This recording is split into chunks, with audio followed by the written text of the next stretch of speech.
Welcome to the deep, dark forest. My name's Sheila and I'm going to tell you a story about a nature hero who got it a wee bit wrong. It's called Angus and the Hawthorn Stick, and it's based on an old Estonian folk tale that I've adapted to tell in Scotland.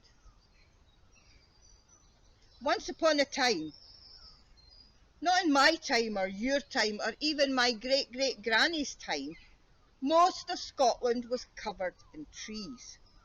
They called it the Great Caledonian Forest.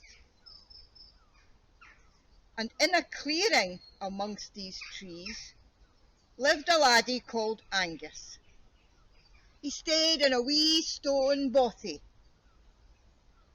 and he had a bit of land around where he could grow oats and barley, and maybe some neeps and tatties and curly kale.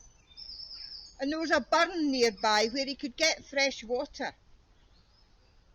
There wasn't much inside his wee bothy except a great big fire. Because you see, he needed a fire. He needed a fire because there was no electricity in those days.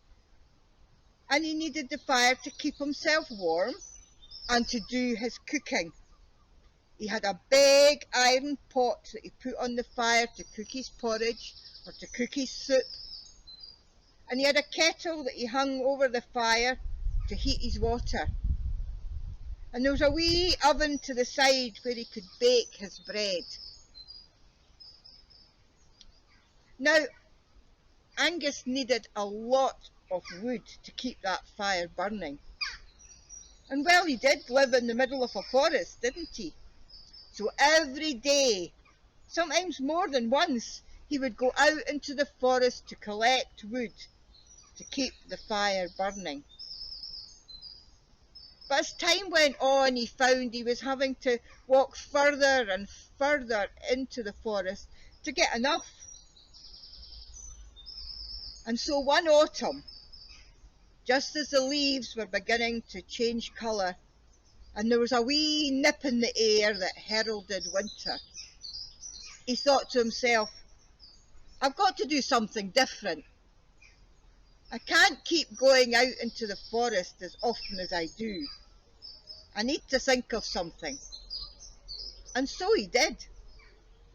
He decided that the next day he would go out and cut down a whole tree.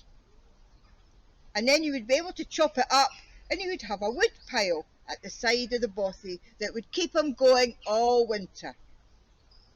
So the next morning he took his axe and he headed off into the forest to find a tree to cut down. Now, Angus didn't go very far. He stopped at one of the first trees he came to, and he lifted his axe and he was just about to go chop, chop, chop, when a voice said, "Stop, Angus, stop! You can't chop me down." And he looked at the tree and he said, "Did you speak to me?" "I didn't know trees could speak." "Well, we speak when we have to," said the tree.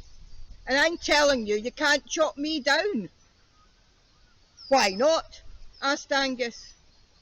"Well, Angus, do you not know what kind of tree I am? I'm a horse chestnut tree. And every autumn I produce nuts, chestnuts.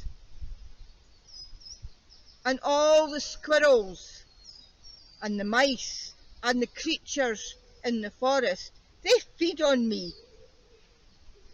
And sometimes children come and gather my nuts. They call them conkers, and they play games with them. So if you chop me down, the squirrels and the mice, they'll starve, and the children won't have the fun of playing the games."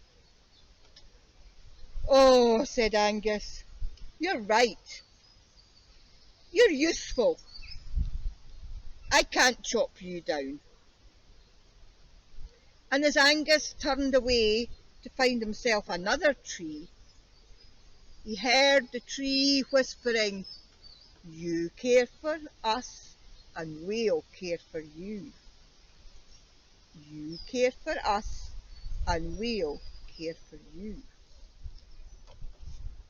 Well, he didn't travel very far until he came to a second tree, which he thought he would chop down.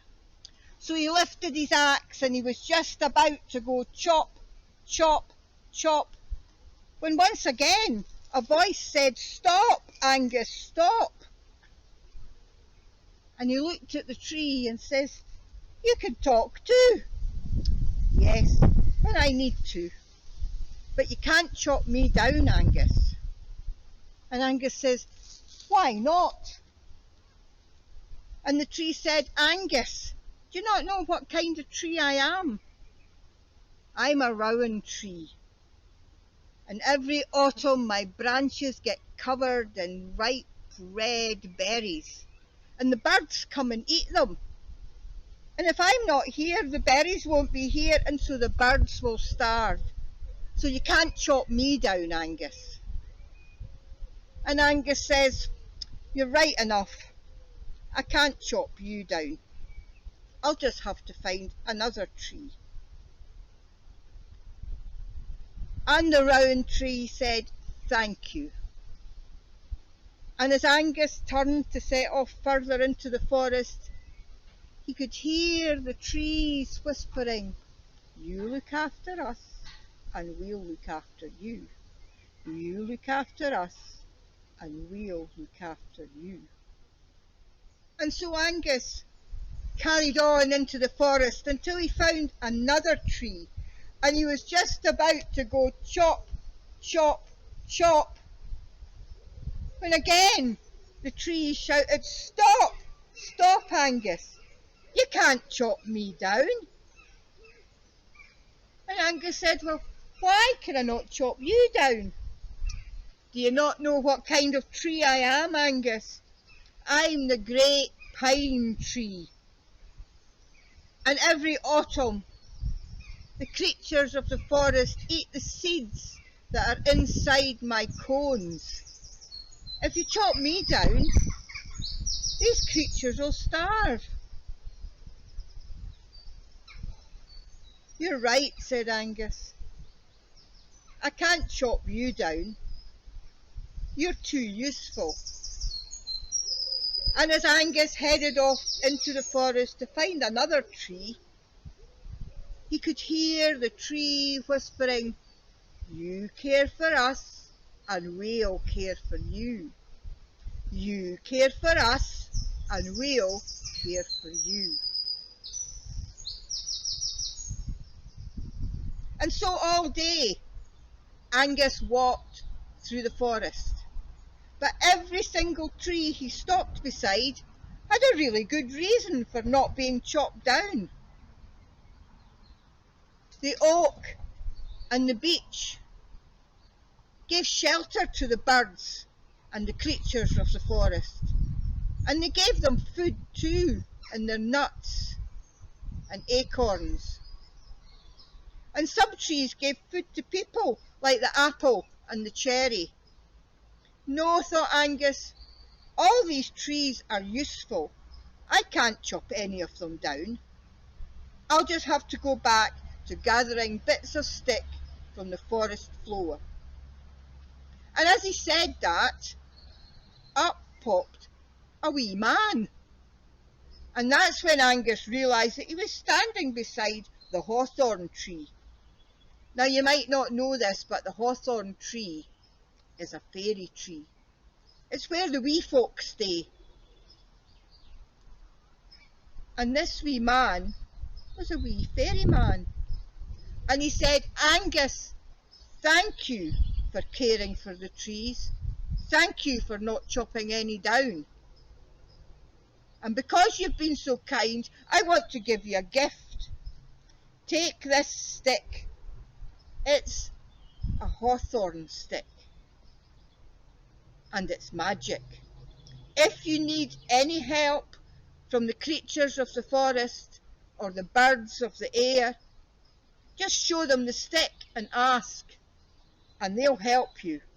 As long as you ask with a good heart, and as long as you never ask for anything that goes against nature.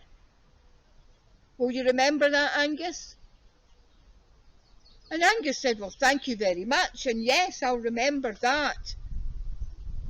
And he set off home. And as he walked through the forest again, he could hear the trees saying, we'll look after you if you look after us. You look after us, and we'll look after you. And when Angus got back to his wee stone bothy, he decided he would see if the magic stick really worked. I would like some honey, he thought to himself. So he held the stick up to the sky and he said, bees, bring me some honey. And immediately a swarm of bees arrived, carrying a honeycomb, dripping with the tastiest, sweetest honey. And the next day, he decided he would like some berries with his porridge. So he held the stick up to the sky and he said, birds, bring me some berries. And sure enough, a flock of birds arrived, each carrying a little bunch of sweet, juicy brambles.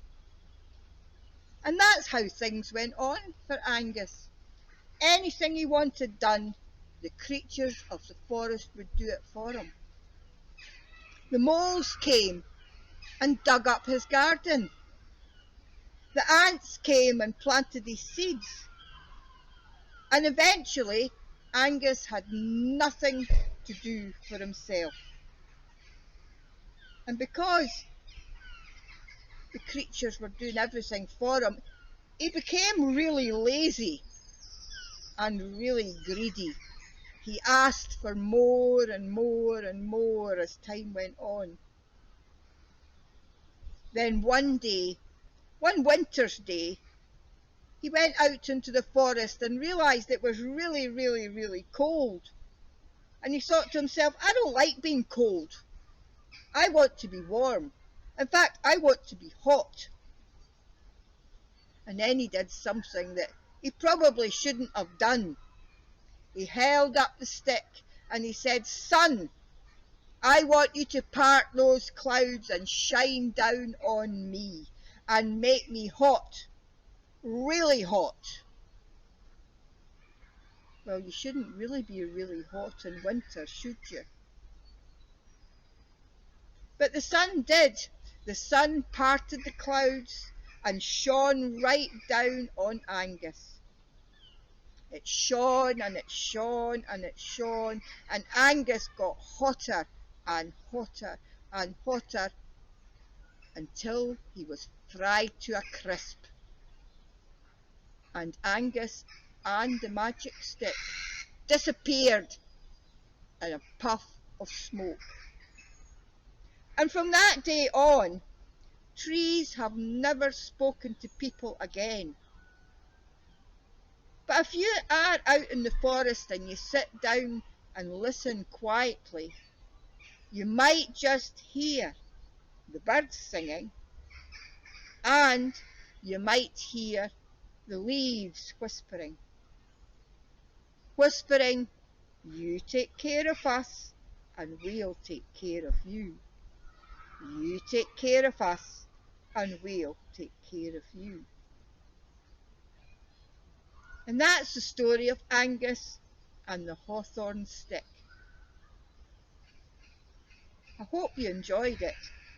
Thanks for listening.